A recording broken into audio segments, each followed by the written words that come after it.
ख्वाबावर हकीकत, यह दो दुनियाएं हैं जो अक्सर एक दूसरे से जड़ी होती हैं। सलमिया एक सादा सी लड़की थी, बहुत मेहनती भी। उसकी जिंदगी में मेहनतावर जदोजहद का एक अहम काम था। इसके ख्वाब बड़े थे। वो आसमान की बुलंदियों को छूना चाहती थी, वह अपनी मां का सहारा बनना चाहती थी। उसकी मां उसकी जिंदगी का मरकज थी, जिंदगी में कुछ करना चाहती थी। वह अपने ख्वाबों को हकीकत में बदलने की ख्वाहिश रखती थी, मगर किस्मत कूक छावर है मंजूर था। जिंदगी ने इसके सामने कई मुश्किलात खड़ी कर दी। सलमी के साथ हमेशा कुछ ना कुछ बड़ा होता रहता। हर कदम पर उसे नई मुश्किलात का सामना करना पड़ता। ऐसा लगता था जिसे बदकिस्मत यास का पीछा कर रही है। हर लम्हा से नए चैलेंजेस का सामना करना पड़ता। उसे नौकरी की सख्त जरूरत थी। वो हर जगह नौकरी की तलाश में थी। उसकी मां बीमार रहती थी। सलमिया पनीमा के देखभाल में दिन रात मसर वो फरहती। घर का खर्चा चलाना मुश्किल हो रहा था। माली मुश्किलात ने इसकी जिंदगी को और भी मुश्किल बना दिया था, मगर सलमी ने कभी हमतन्हे हारी। इसने हमेशा हामिद का दामन थामे रखा। इसकी मेहनतावर अज़्म ने उसे कभी ना कभी कामयाबी की राहत खाई। ख्वाब और हकीकत के दरमियान सलमी ने अपनी जगह बना ली। शॉपिंग मॉल की नौकरी। सलमी फौरन दरखास्त देने पहुंच गई। उसने इंटरव्यू दिया। मालिक को वो पसंद आ गई। इसे नौकरी मिल गई। सलमी बहुत खुश थी। उसने शुक्र अदा किया। वो सोच रही थी, अब मैं अपनी मां की मदद कर सकूंगी। पहले दिन वो बहुत पुरजोश थी। इसने नए यूनिफॉर्म पहना। वो वक्त पर काम पर पहुंच गई।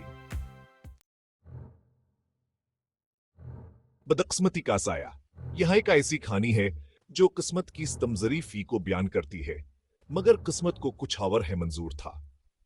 सलमी एक मेहनती और ईमानदार औरत हमेशा अपनी जिंदगी में मुश्किलात का सामना करती रही। उस दिन बारिश हो रही थी। बारिश के बूंदे जमीन पर गिर रही थे, जैसे कि आसमान भी सलमी के दुख में शरीक हो। सलमी की चप्पल टूट गई। यह एक छोटा सा हादसा था, मगर उसके लिए यह एक बड़ी मुसीबत बन गया। वो कीचड़ में गिर गई। उसके कपड़े कीचड़ से भर गए और वह बेहद परेशान हो गई। उसके कपड़े खराब हो गए।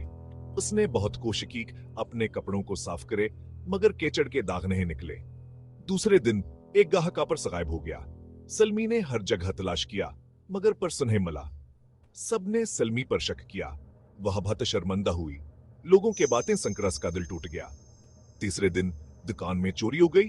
पुलिस आया और तहकीकात शुरू की। बस अल्क ने सलमी पर गस्सा किया। इसने सलमी को सख्त अल्फाज में डांटा और कहा, कहो हजमहदार है। इसने कहा, तुम बदकिस्मत हो, तुम्हारी वजह से मुझे नुकसान हो रहा है। सलमी ने आंसुओं के साथ ये सब सुना और दिल ही दिल में दुआ की कि इसकी बदकिस्मती का साया खत्म हो जाए।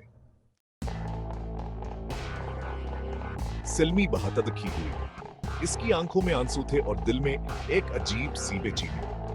वो कुछ नहीं कह सकी। इसके लब सिले हुए थे, जैसे अल्फाज ने उसका साथ छोड़ दिया हो। वो खामोशी से रोती रही। उसके आंसू उसके गालों पर बहते रहे और दिल का बोझ बढ़ता गया। आखिरी दिन एक गाहक ने सलमी के साथ बदतमीजी की। उसने सलमी को निचाद खाने की कोशिश की। इसने सलमी को बरा भला। सलमी ने जवाब दिया, लेकिन उसकी आवाज में दर्दावर बेबसी थी। ये सुनकर मालिक गुस्से में आ गया। इसका चेहर हसर हो गया और आंखों में गुस्से की चिंगारियां थीं। इसने गुस्से में चलाते हुए कहा, तुम मन काली गए, फौरन यहां से चली जाओ। उसकी आवाज में सख्ती और बेरहमी थी। सलमी का दिल टूट गया।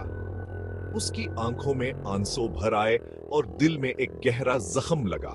वो रोते हुए दुकान से बाहर चली गई। उसके कदम भारी थे और दिल में एक अजीब सी खालीपन का एहसास था। वो सड़क पर चल रही थी। बारिश हो रही थी। उसके आंसू बारिश की बूंदों में मिल गए, मगर सलमी ने हिम्मत नहीं हारी। वो सोच रही थी, मैं हार नहीं मानूंगी। मैं एक नई नौकरी ढूंढूंगी। मैं अपनी मां का सहारा बनूंगी। वो आगे बढ़ गई। उसे यकीन था कि एक दिन इसकी किस्मत जरूर बदलेगी।